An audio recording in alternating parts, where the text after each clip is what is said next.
And rescue workers in Haiti are scrambling to save survivors after a tropical depression hit overnight in the aftermath of that massive earthquake. The death toll from the quake is now over 1,400. ABC News Chief National Correspondent Matt Gutman is in Le Cayenne, Haiti, with more. Hi, Matt.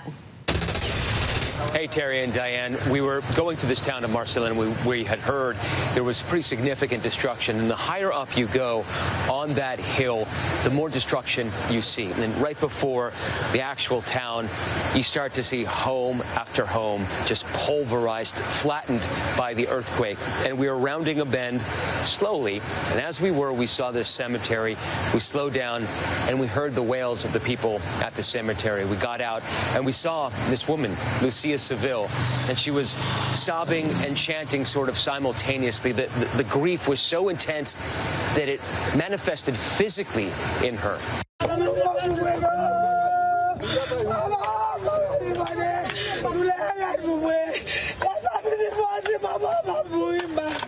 She told us that she had just buried her 18-year-old daughter, and the ditch diggers were right there. The grave diggers just finishing up their work. Her other daughter came also disconsolate. She told us that she also lost a granddaughter in the earthquake. 2 other children were in a hospital in Port-au-Prince, gravely wounded.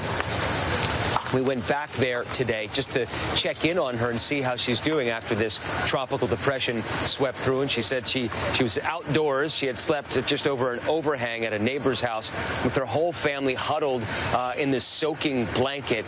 And she said they were up all night. Obviously, there was a pretty powerful storm and went right over this area. She had not been able to sleep, and she doesn't know what she's going to do next. Her phone, her documents, everything remains in the house. And in many ways, that tells the story of Haiti right now.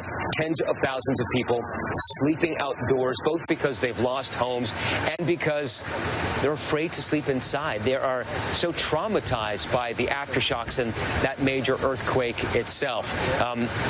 One last note, what has been most striking is the lack of aid, the lack of assistance, national, local, state-level assistance here pretty much doesn't exist. Some NGOs are starting to trickle in, but I would say 95% of the people we've seen have not been touched in any way by any help from the outside. Terry, Diane. Heartbreaking. Matt Gutman, thank you for that, Matt. Hi, everyone. George Stephanopoulos here. Thanks for checking out the ABC News YouTube channel. If you'd like to get more videos, show highlights, and watch live event coverage, click on the right over here to subscribe to our channel. And don't forget to download the ABC News app for breaking news alerts. Thanks for watching.